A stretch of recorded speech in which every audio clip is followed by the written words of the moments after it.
자, 이번 강의는 이제 지상권을 들어갑니다. 279조가 나오죠. 제일 중요한 조문이네. 개념인데. 일단 지상권자는 타인의 토지의 건물, 기타 공작물이나 수목을 소유하기 위하여 그 토지를 사용하는 권리가 있다. 이렇게 되어 있죠. 자, 지상권은 토지 사용권입니다. 다만 목적이 뭐냐면 건물이나 기타 공작물, 수목을 소유하게 한 거죠. 다시 말하면 건물에 대한 권리가 아니라는 거죠. 따라서 건물이 철거가 되면 건물에 관한 소유권은 없어지겠지만 토지에 대한 권리인 지상권은 소멸되지 않습니다. 그 다음 또 하나 주의하실 것은 지상권은 담보물권과 달리 독립된 물건이기 때문에 부종성, 수반성이 없어요. 이 말은 지상권만 따로 양도할 수 있고요. 또 건물에 관한 소유권을 양도했다고 지상권이 자동으로 쫓아가는 것은 아니에요. 따라서 건물 등의 소유자만이 지상권을 갖는다는 지문도 X예요. 왜요?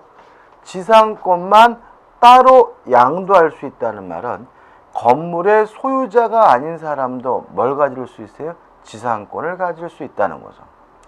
건물을 양도하면 지상권은 안 쫓아간다는 말은 건물의 소유자가 아닌 사람도 뭘 가질 수 있어요? 지상권을 가질 수 있다는 거 꼭 기억해 두시기 바라고요. 근데 가로에 지료는 지상권의 성립요소가 아니다. 따라서 지상권은 원칙적으로 무상이에요. 이것도 중요하죠. 자, 원칙적으로 무상이기 때문에 지료를 청구하려면 지료 지급에 관한 약정이나 결정이 있어야 돼요. 또 증액을 청구하려면 지료 지급에 관한 약정이 있어야 되고요. 또 2년분을 안 냈다는 이유로 소멸 청구하려면 지료 지급에 관한 약정이 있어야 돼요. 마지막으로 원칙적으로 무상이기 때문에 지료 지급에 관한 약정이 있더라도 그것을 가지고 제3자에게 대항하려면 뭐가 필요하죠? 등기가 필요하다는 거 꼭 기억해 두셔야 되겠죠. 자, 280조입니다. 일단 280조 1항인데 지상권은 채장기간에 대해서는 제한이 없습니다. 영구무한으로도 설정하는 것이 가능합니다. 다만 최단 기간을 보장하고 있는데 1호 견고한 건물이나 수목의 소유를 목적으로 하면 최소한 30년이 보장이 되고요. 2호 일반 건물의 소유를 목적으로 하면 15년이 보장이 되고요. 3호 기타 공작물의 소유를 목적으로 하면 최소한 몇 년이요? 5년이 보장이 됩니다. 따라서 2항 전항의 기간보다 단축한 기간을 정한 때에는 전항의 기간까지 뭐가 되는 거죠? 연장이 되는 거죠. 그다음 281조. 자, 존속 기간을 약정하지 않았으면 어떻게 할 것이냐? 1항 최단 존속 기간이 보장되고 있기 때문에 지상물의 종류에 따라서 30년, 15년, 5년이 보장이 되고요. 2항 만약에 존속 기간을 약정하지 않았을 뿐만 아니라 지상물의 종류도 정하지 않았다면 그때는 중간치기인 15년이 된다는 거 꼭 기억해 두시기 바라고요. 그 다음 282조 지상권 양도와 임대인데 옆에다가 화살 삐찍 해가지고 강행 규정 이렇게 메모할 필요가 있죠. 자, 282조 지상권자는 타인에게 그 권리를 양도하거나 그 권리의 존속기간 내에서 그 토지를 임대할 수 있습니다. 이런 양도, 임대하고자 할 때 토지 소유자, 지상권 설정자로부터 동의나 승낙을 받을 필요는 없습니다. 또 이 규정은 강행 규정이기 때문에 특약으로서도 뭐 할 수 없어요? 배제할 수 없다는 거 꼭 기억해 두시기 바랍니다. 그 다음 283조를 보기 전에 먼저 봐야 될 게 있는 거죠. 그게 뭐냐면 285조를 먼저 볼게요. 자, 285조 1항을 보시면 지상권이 뭐한 때는요? 소멸한 때는 지상권자는 건물 기타 공작물이나 수목을 수거하여 토지를 원상에 회복하여야 한다라고 규정을 두고 있습니다. 다시 말하면 지상권이 소멸하면 원상 회복해야 되는 것이 원칙입니다. 지상에 있는 건물이 있다면 그 건물을 철거해 줘야 되는 것이 원칙입니다. 다만 이항 전항의 경우에 지상권 설정자가 토지 소유자죠. 상당한 가액을 제공하여 그 공작물이나 수목의 매수를 청구한 때는 지상권자는 정당한 이유 없이 이를 거절하지 못합니다. 자, 이런 문제죠. 지상권이 소멸되면 원칙적으로 건물을 때려 부셔 줘야 되는 거예요. 근데 지상권 설정자 땅 주인이 보니까 멀쩡한 건물을 때려 부시는 거니 아깝다면 야마 그거 때려 부시느니 나한테 팔아라. 지상물 매수를 청구할 수가 있는데요. 지상권자가 뭐 하지 못해요? 거절하지 못합니다. 거절할 이유도 없는 거죠. 따라서 이것은 승낙을 받지 않고 일방적으로 행사하는 뭐예요? 형성권입니다. 요 285조가 원칙인 거예요. 다만 다시 283조로 가서 1항 지상권이 존속기간의 만료에 의해 소멸한 경우에 하나여 이렇게 되어 있죠.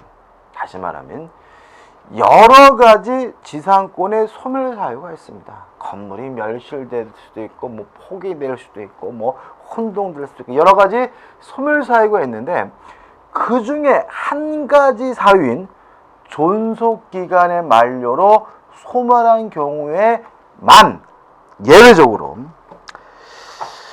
건물 기타 공작물이나 수목이 현존한 때에는 지상권자는 지체 없이 계약의 갱신을 청구할 수 있습니다. 한 번 더 하자라고 하는 거죠.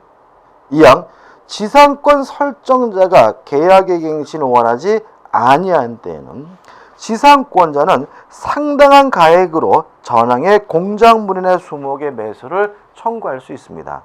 자, 지금 제가 아까 285조부터 한 이유는 뭐냐면 283조가 예외라는 거예요. 다시 말하면 지상권자가 지상권 설정자인 토지 소유자에게 내 건물 사라고 지상물 매수를 청구하는 것은 원칙이 아니라 예외이기 때문에 특별한 요건이 필요한 거예요. 가로에 적어놨죠. 존속기간의 만료로 소멸해야 돼요. 다른 사유로 소멸하면 건물 철거해 줘야 돼요. 또 계약 갱신 일단 청구했다가 거부당해야지만 이 두 가지 요건을 갖춰야지만 예외적으로 지상권자가 지상권 설정자에게 지상물 매수를 청구할 수 있는 겁니다. 원칙과 예외를 뒤바꾸지 마세요. 요 지상물 매수 청구는 형성권입니다. 또 강행 규정이기 때문에 특약으로도 뭐 할 수 없습니까? 배제할 수가 없습니다. 284조 계약을 갱신하게 되면 또다시 지상물의 종류에 따라서 30년, 15년, 5년의 체당 기간이 보장된다는 취지인 거죠. 자, 이제 286조를 봅니다. 읽어보지는 않을 건데 일단 치료 지급에 관한 약정이 있었고요. 경제 사정의 변동으로 인해서 치료가 현실적이지 않다면 치료 증감 청구권을 행사할 수가 있고요. 287조인데 읽어볼게요. 지상권자가 가로에 뭐죠? 연속 불용 2년 이상의 치료를 지급하지 아니한 때는 지상권 설정자는 지상권의 소멸을 청구할 수 있다요. 여기서 연속 불효라고 적어둔 이유가 2년 단이 아니라 2년 분, 2년치라는 거죠. 다시 말하면 2년 동안 안 해야 소멸 청구도 하는 것이 아니라 2년이든 3년이든 5년이든 안 내고 있는 돈이 몇 년치가 되면요? 2년치가 되면 소멸 청구할 수 있다는 취지로 이해하고 있으니까 주의하시기 바라고요. 또 하나 주의하실 것은 요 2년치를 안 내는 것은 자신이 소유하고 있는 기간 동안 2년치여야 합니다. 따라서 전 소유자가 소유하고 있는 기간 동안 않는 돈과 내가 못 받은 돈을 합산해서 2년치가 되더라도 소멸 청구할 수 없다는 거 꼭 기억해 두시기 바라고요. 288조는 당연한 거죠. 읽어볼까요?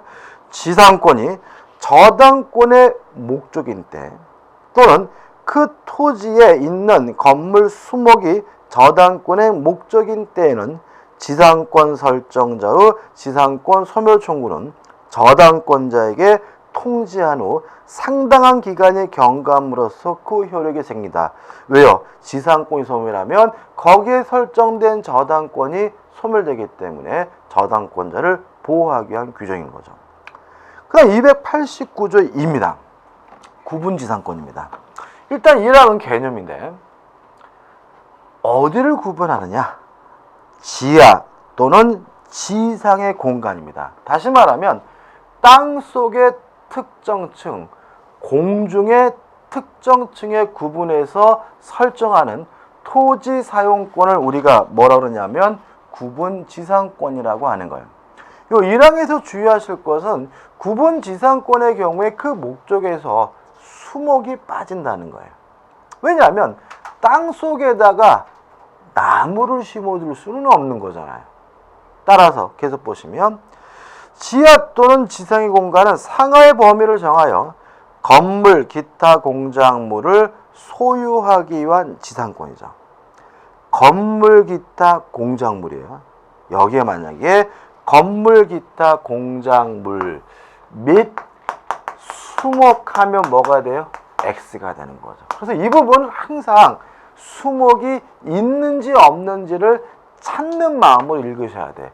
그냥 아무 생각 없이 쭉 버리시면 수목이 있는지 없는지를 확인 안 하시면 틀릴 수가 있으니까 꼭 뭐 하셔야 돼요? 기억해 두셔야 되는 거예요. 그 다음 2항입니다. 자, 구분지상권 물론 토지 소유자와 설정 계약과 등기람으로써 성립되는 겁니다. 다만 문제는 토지 소유자 외에 다른 권리자, 뭐 또 다른 지상권자다, 전세권자다, 또는 저당권자다 이런 사람이 있다면 이런 사람의 전원의 동의가 있어야 구분지상권을 설정하는 것이 가능하다는 점이에요. 읽어보지 않을 겁니다. 그죠? 다시 한번요. 토지 소유자 외에 다른 권리자가 있다면 다른 권리자 전원의 동의를 받으면 구분지상권을 설정할 수 있다는 거 기억해 두시고 한번 읽어보십시오. 그다음 290조 준용 규정을 보시면 1항 보시면 213, 214 뭐예요? 물권적 청구권이 있다는 거죠. 다시 말하면 지상권을 이유로 반환 청구할 수 있고 방해 제어, 방해 예방을 청구할 수 있고요. 그다음 210조, 16조 내지 244조인데 여러분 조심할 것이 뭐냐면 우리 법조문에서 내지 그러면 우리가 보통 빨간색 내지 노란색 그러면 빨간색이나 노란색 이렇게 양보 의미로 우리 사용하는데 법에서는 내지라는 말은 뭐뭐부터 뭐뭐까지란 뜻이에요. 그래서 조심할 것은 216조 내지 244조 그러면 216조나 244조가 아니라 216조부터 244조까지란 뜻이 되는 거예요. 좀 우리가 일선적 용어가 좀 다르죠, 그죠? 자, 이게 뭐냐면 상린관계에 관한 규정이에요. 뭐 주의 토지 통행권이다, 뭐 인지 사용 청구권 이런 거 있잖아요, 그죠? 자, 다시 말하면 지상권에 대해서도 상린관계에 관한 민법 규정이 뭐죠? 적용이 됩니다. 그 다음에 2항 구분지상권에도 뭐가 돼요? 적용이 됩니다. 이해되시나요, 그죠? 다시 말하면 지상권이든 구분지상권이든 물권적 청구권 인정이 되고요.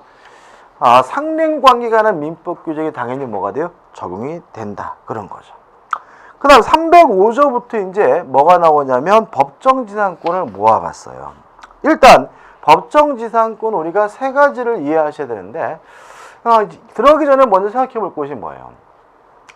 건물이 있고 건물과 토지 소유자 원래는 같았는데 일정한 사유로 토지와 건물의 소유자가 달라지면 법정 지상권이 발생합니다. 따라서 건물 소유자는 건물을 철거해 줄 필요가 없습니다. 그러면 같았다가 달라지면 법정 지상권이 발생하게 되는데, 같았다가 달라질 때 그 일정한 사유가 뭐냐? 첫 번째 305조입니다.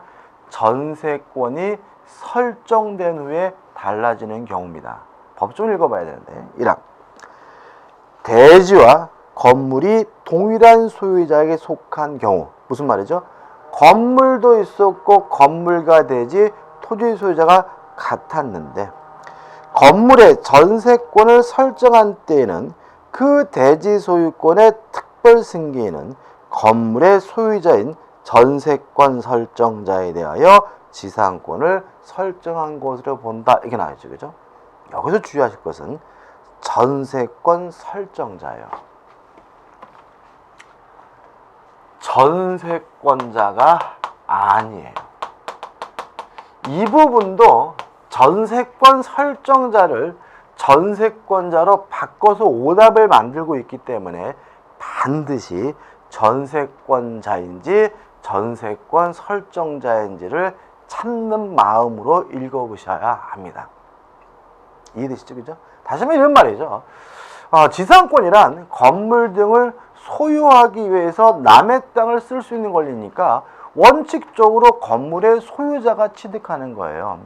따라서 건물의 소유자인 전세권 설정자가 법정 지상권을 취득하는 것이지 전세권자가 법정 지상권을 취득하는 것은 아니라는 거죠. 따라서 만약 이것이 전세권자로 바꾸게 되면 뭐가 돼요? X가 되는 거죠. 그러나 지료는 당사자 청구에 의하여 법원이 이를 정합니다. 따라서 법원이 정해줘야 지료를 내는 거예요. 이것도 뭐가요? 무사기 원칙인 거죠. 그 다음에 2항 해가지고 나와 있는데 읽어볼 필요가 없어요. 그 다음에 366조의 법정지상권입니다. 자, 이건 이런 문제입니다. 건물이 있었고요. 건물과 토지 소유자가 같았는데 저당권 실행으로 토지와 건물의 소유자가 달라지면 법정지상권이 발생합니다. 여기서 주의하실 것은 건물이 있고 건물과 토지 소유자가 같아야 되는 시점은 언제냐면 저당권 설정시라는 거예요. 가로들 읽어보면 저당권 설정 당시 토지와 건물이 존재하고 동일인의 소유였으나, 이게 제일 중요한 거죠. 저당물의 경매로 인하여 토지와 그 지상 건물이 다른 소유자에 속하는 경우에는 토지 소유자는 건물 소유자에 대하여 지상권을 설정한 것으로 본다. 그러나 시료는 당사자의 청구에 의하여 법원이 이를 정한다. 다시 말하면 전세권 설정 당시 건물이 있었고 건물과 토지 소유자가 같았다가 달라지면 뭐가요? 법정지상권이 발생하죠. 그 다음에 이 두 가지 사유를 제외한 나머지 사유로, 기타 사유로 토지와 건물의 소유자가 달라지는 것을 특별히 뭐라 그래요? 간습법상 법정지상권이라고 하는 거죠. 끝입니다. 그 다음에 지역권에 관한 내용을 봐야 되겠죠? 자, 291조입니다. 지역권자는 일정한 목적을 위하여 타인의 토지를 자기 토지의 편익에 이용하는 권리가 있다. 다시 말하면 자기 토지, 내 토지의 편익을 위하여 남의 땅을 쓸 수 있는 권리가 뭐죠? 지역권이다. 그래서 우리가 지상권의 경우는 건물을 소유하기 위한 토지 사용권이니까 건물과 토지 간의 문제라고 본다면, 지역권은 토지의 편익을 위하여 남의 토지를 쓸 수 있는 권리니까 결국은 뭐예요? 토지와 토지 간의 문제임을 좀 기억해 두시기 바라고요. 지역권을 보통 설명할 때 그림을 이렇게 그리게 됩니다. 자, 도로가 있는데요. 여기가 뭐죠? 갑의 땅이고 여기는 을의 땅인데, 을이 도로로 나가기 위해서 갑의 땅에다가 통행할 수 있는 권리를 설정했다면 이걸 우리가 뭐라 그러냐면 통행지역권이라고 하고요. 편익을 받는 을의 땅을 편익이 필요한 땅이라고 해서 요역지라고 하고요. 편익을 주는 갑의 땅을 편익을 승인해야 되는 땅이라고 해서 이걸 뭐죠? 승역지라고 하는 거죠.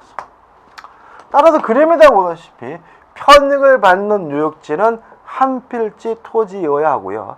편익을 주는 승역지는 한필지 토지의 일부라는 거 기억해 두시기 바랍니다. 자, 그럼 생각해 보자고요. 을이 요 땅에 뭐가 있냐면 소유권이 있고, 요 갑의 요 땅에 지역권이 있다면, 요 소유권이 결국은 뭐예요? 주된 권리고, 요 통행지역권은 소유권이 있어야지만 존재 가치가 있는 뭐죠? 종된 권리겠죠. 따라서 292조 1항입니다. 수반성이죠. 지역권은 토지의 종된 권리이기 때문에 요역지를 떠나서 독립하여 존재할 수 없다. 따라서 요역지 소유권에 부정하여 당연히 이전하며, 한편 지역권은 요역지에 대한 소유권 이외의 권리의 목적이 된다. 그러나 다른 약정이 있는 데는 그 약정에 의한다. 복잡한가요? 자, 이런 얘기죠. 요역지상의 권리가 넘어가면 무엇도요? 지역권도 당연히 넘어간다. 수반성이고요. 여기서 당연이란 말을 집어넣은 이유는 뭐예요? 등기가 필요 없다는 의미입니다. 다시 말하면 요역지에 대한 소유권이 넘어가면 지역권은 당연히 넘어가는 것이고, 뭘 하지 않아도 돼요? 등기하지 않아도 상관이 없음을 주의하시기 바랍니다. 그 다음에 293조, 그 다음에 294조, 295조가 있는데 294조부터 먼저 볼게요. 일단 지역권은 취득시효하는 것이 가능합니다. 다만 점유를 못하는 권리이기 때문에 294조를 보시면 지역권은 계속되고 표현된 것에 한하여 245조의 규정을 준용한다. 다시 하면 등기라면 지역권 자체를 취득시효할 수가 있다, 이런 얘기인데, 다시 말하면 지역권을 취득시효하려면 뭐가 돼야 됩니까? 계속되고 표현돼야 됩니다. 그럼 어떻게 해야 계속되고 표현되느냐? 요 문제에 대해서 우리 판례는 똥물용 저사를 뽑아서 통로 개설이죠. 다시 말하면 계속되고 표현되려면 단순히 지나다니는 것으로는 부족하고요. 먹을 만들어 놔야 돼요. 통로를 만들어 놔야 지역권을 취득시할 수 있다는 거 기억해 두시면 되겠죠. 그 다음에 293조와 295조입니다. 요거는 지역권의 불가분성 문제인데, 법조문을 읽어보시면 막 머릿속에서 뱅뱅 맴돌고요. 막 복잡하고 헷갈립니다. 그래서 먼저 기억할 것이 뭐냐면, 취득이나 소멸의 억제와 같은 긍정적인 것은 단독으로 한 사람만 하면 되고요. 권리의 소멸이나 취득의 억제와 같은 부정적인 것은 전원이 다 같이 해야 된다. 이걸 기억하시는 거예요. 그래서 먼저 요거를 머릿속에 확실하게 뭐하고요? 숙지하시고 법조를 보면서 이런 거구나 라고 깨우쳐야지, 법조문의 내용을 그냥 외우려고 하시면 마구 헷갈리는 부분이니까 주의하시기 바랍니다. 293조 1항이에요. 토지 공유자 1인의 지분에 관하여 그 토지를 위한 지역권 또는 그 토지가 부담한 지역권을 소멸하게 하지 못한다. 왜요? 소멸과 같은 부정적인 것은 전원이 해야 되므로 한 사람이 뭐 할 수 없어요? 소멸시킬 수가 없는 거예요. 이 항은 읽어보지 않으셔도 되고, 295조입니다.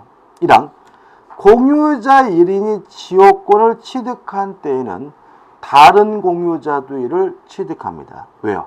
취득과 같은 긍정적인 것은 단독으로 한 사람만 하면 되니까요. 이항 점유로 인한 지역권 취득기간의 중단이에요. 그러면 취득기간의 중단은 취득을 억제하는 것이니까 이것은 뭐예요? 부정적인 것이니까 전원이 해야 되겠죠. 따라서 지역권을 행사하는 모든 공유자에 대한 사유가 아니면 그 효력이 없어요. 296조 요역지가 수인의 공유인 경우에 그 일인에 의한 지역권 소멸시효 중단 또는 정지. 소멸시효를 중단시키고 정지시키는 것은 소멸을 억제하는 것이니까 한 사람만 하면 되겠죠. 따라서 그 일인에 의한 지역권의 소멸시효 중단 또는 정지는 다른 공유자를 위하여 효력이 있습니다. 까지입니다. 그죠? 그 다음 298조와 299조와 300조가 나오는데 특별한 건 아닙니다. 솔직히 읽어볼 필요도 없는데 일단 299조에 위기라는 말이 나오는데 위기라는 말은 뜻은 뭐냐면요. 받을 사람을 정해서 권리를 포기하는 것을 위기라고 해요. 왜 이런 게 나오냐면 만약에 우리가 부동산에 관한 소유권을 포기해버리면 국가 소유가 돼버리죠. 왜요? 무주의 부동산은 뭐죠? 국유잖아요. 이것을 방지하기 위해서 소유권을 포기하는데 어떻게 포기해요? 받을 사람을 정해서 포기하는 것을 우리가 위기라고 합니다. 일단 이런 얘기예요. 자, 지역권 승역지 소유자가 뭔가 공작물을 설치하거나 수선할 특별할 의무가 있다면 그 의무는 특별 승계인 매수인에게도 그 의무가 승계가 됩니다. 다만 이러한 의무를 부담하기 싫은 경우에는 그 승역제 소유권을 지역권자에게 위계함으로써 그 의무를 면할 수가 있습니다. 이게 뭐죠? 299조죠. 300조 지역권을 행사하기 위해서 공작물이 설치된 경우에는 공동으로 함께 사용할 수가 있습니다. 다만 함께 사용하게 되면 수익 정도의 비율로서 그 비용을 분담하게 됩니다. 이건 뭐예요? 그냥 법조문을 읽는 게 아니라 그냥 무슨 말인지만 알면 되는 거죠. 끝이. 301조 준용 규정을 보는데 214조가 준용이 돼요. 방해 제거와 방해 예방 청구권이 준용이 돼요. 무슨 말이죠? 반환 청구권은 없다. 지역권은 논리적으로 스스로가 직접 점유하는 권리는 아니에요. 따라서 지역권자에게는 뭐가 없습니까? 반환 청구권이 없다는 거 기억해 두시고 마지막으로 300이죠. 지역권이란 토지 자체의 편익을 위하여 남의 땅을 쓸 수 있는 권리가 지역권입니다. 따라서 만약에 편익의 주체가 편익을 받는 것이 토지가 아니라 사람이면 이걸 우리가 뭐라 하냐면 인역권이라고 합니다. 302조입니다. 어느 지역의 누가요? 주민이 사람이 집합체 관계로 각자가 타인의 토지에서 초목, 야생물 및 토사의 채취, 방모, 기타 수익하는 권리가 있는 경우에는 관습에 의하는 외에 본장의 규정을 준용하고요. 이걸 우리가 특수지역권이라고 합니다. 다만 이 특수지역권의 편익의 주체는 주민, 사람이기 때문에 지역권이 아니라 인역권으로 평가된다는 거 주의하시기 바랍니다. 이번 강의는 여기까지고요. 다음 강의 때 전세권을 들어가도록 하겠습니다. 감사합니다.